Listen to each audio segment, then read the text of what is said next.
An 8-year-old girl's simple question silenced a crowded town hall and left Donald Trump sharing a deeply personal story about faith, loss, and redemption. What happened next moved everyone to tears.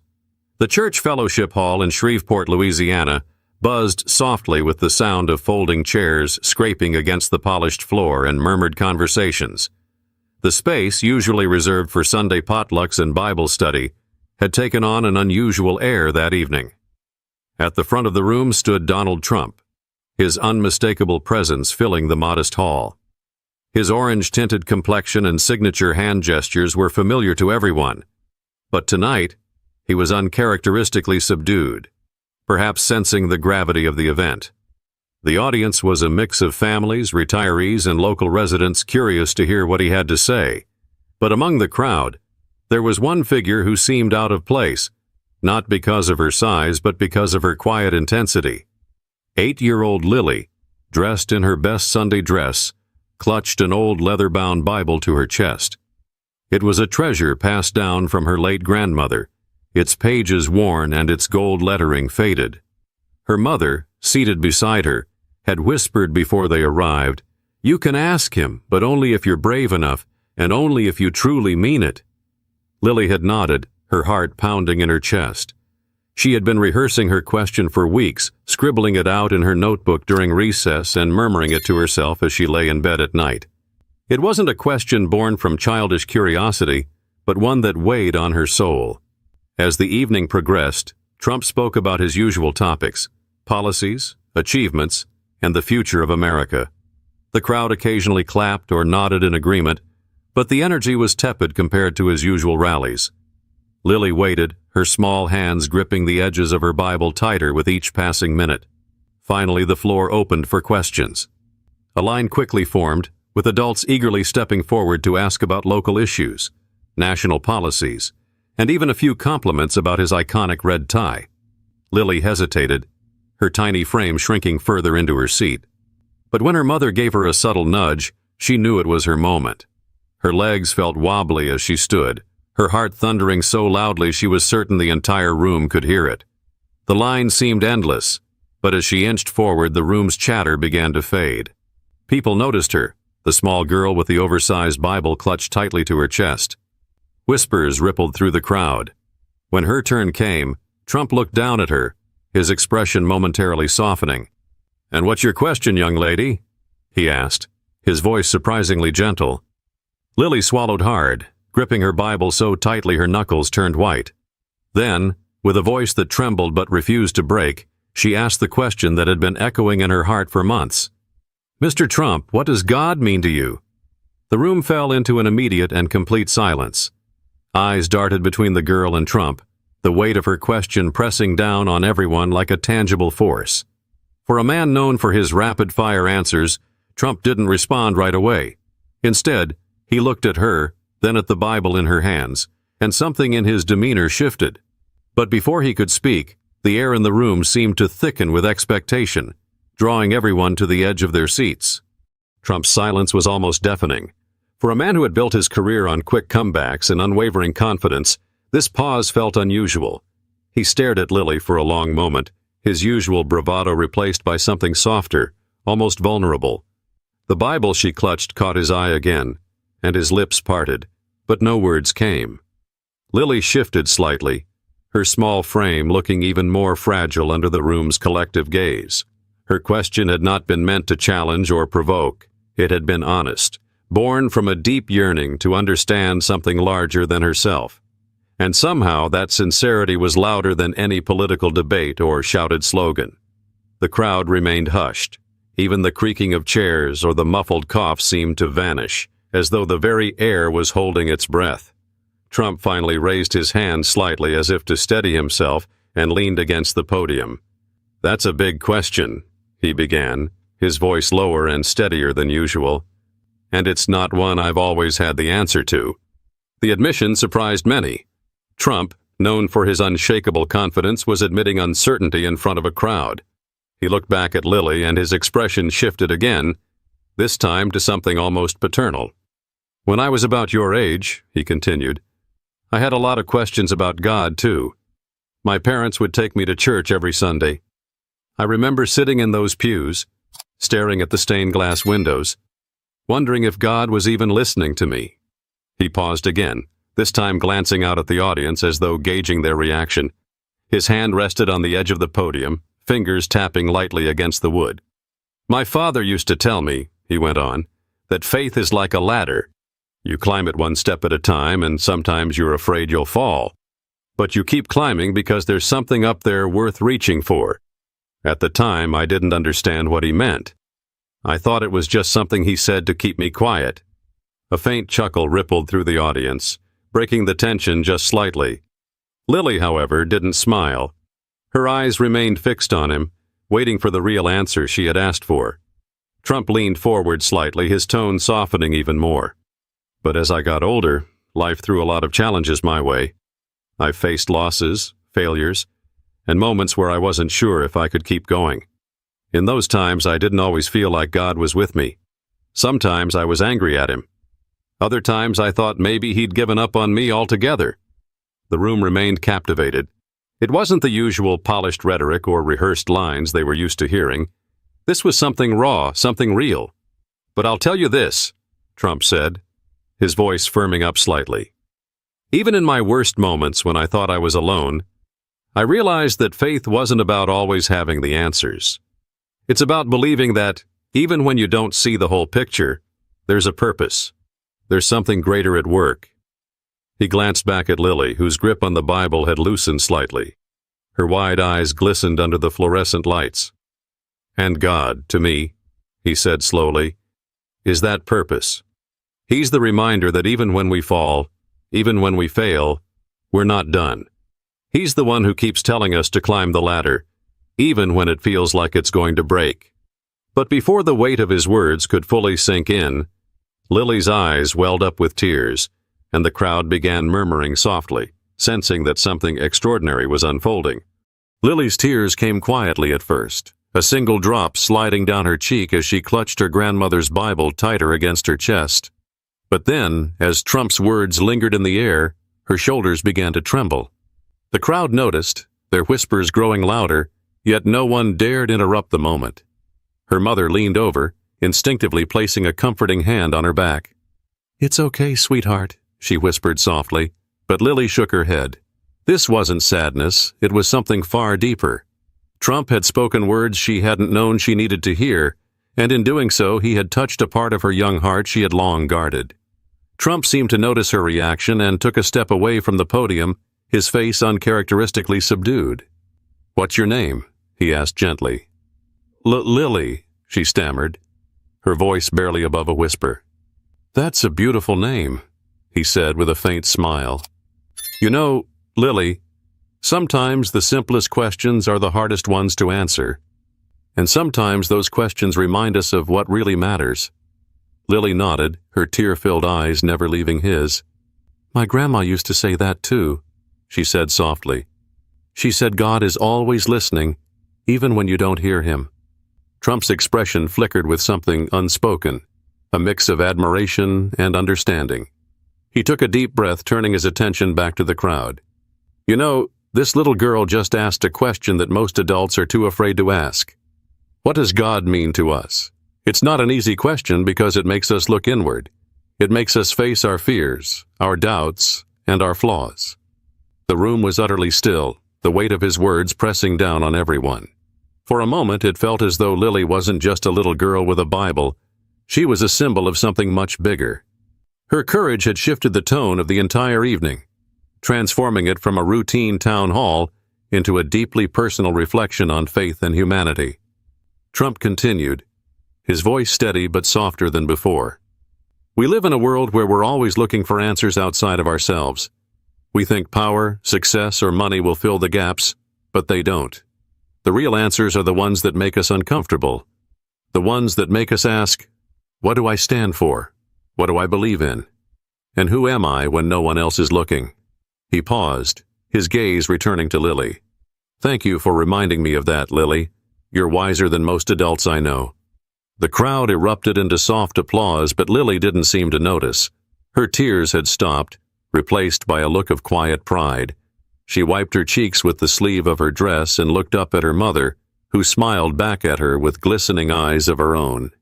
But as the applause subsided, Trump's tone shifted once more, hinting that this conversation was far from over and that the room was about to be pulled even deeper into his story.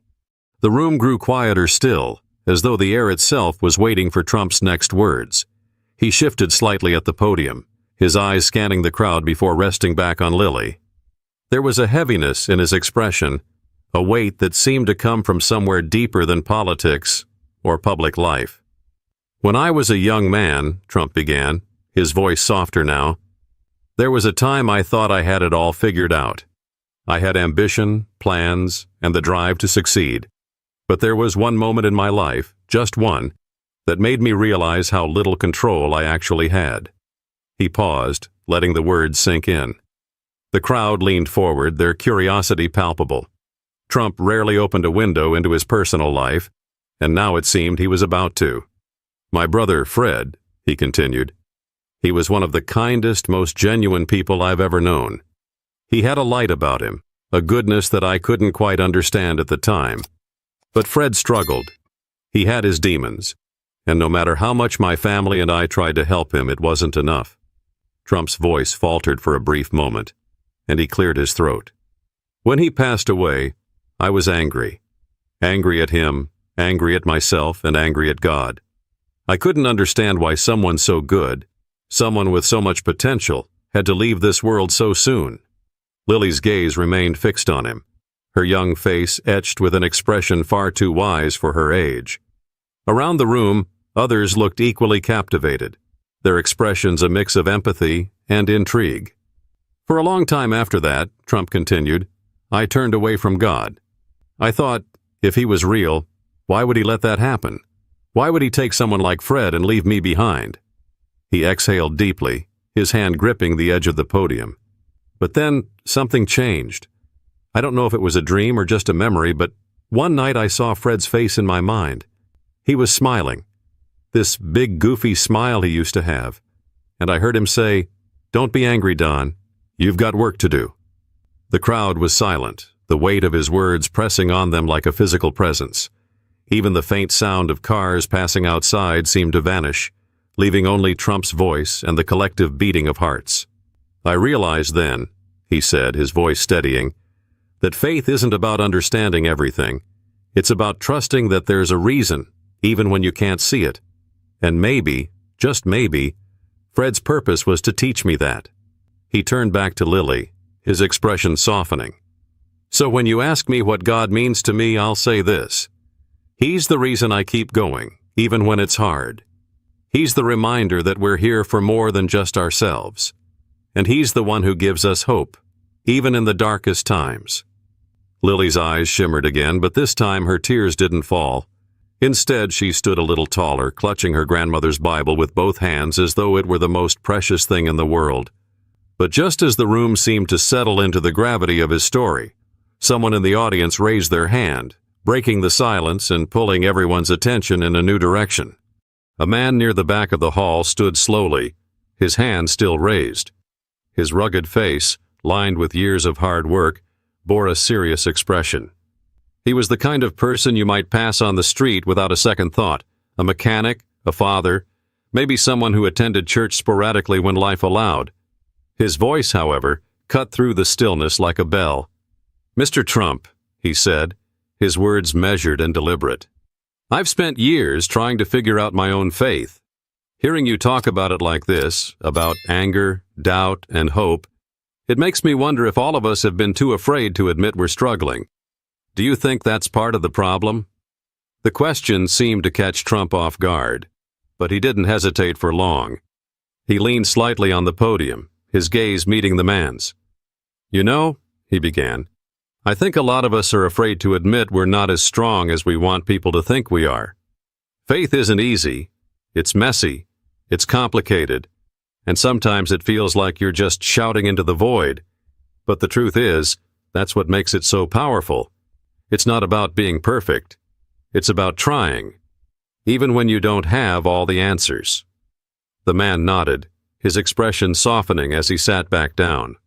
A murmur of agreement rippled through the crowd, but it was Lily's voice that broke through next. My grandma used to say faith is like planting seeds, she said, her words clear and steady despite her small frame. You don't always see them grow right away, but you have to believe they will. Trump smiled, a genuine, almost tender expression that seemed to transform his usually guarded demeanor. Your grandma sounds like a very wise woman, he said. And she's right. Faith is a seed. It doesn't always sprout the way you expect, but that doesn't mean it's not there, growing in ways you can't see. The conversation seemed to breathe new life into the room. People began to nod, share glances, and even whisper quietly to those sitting beside them.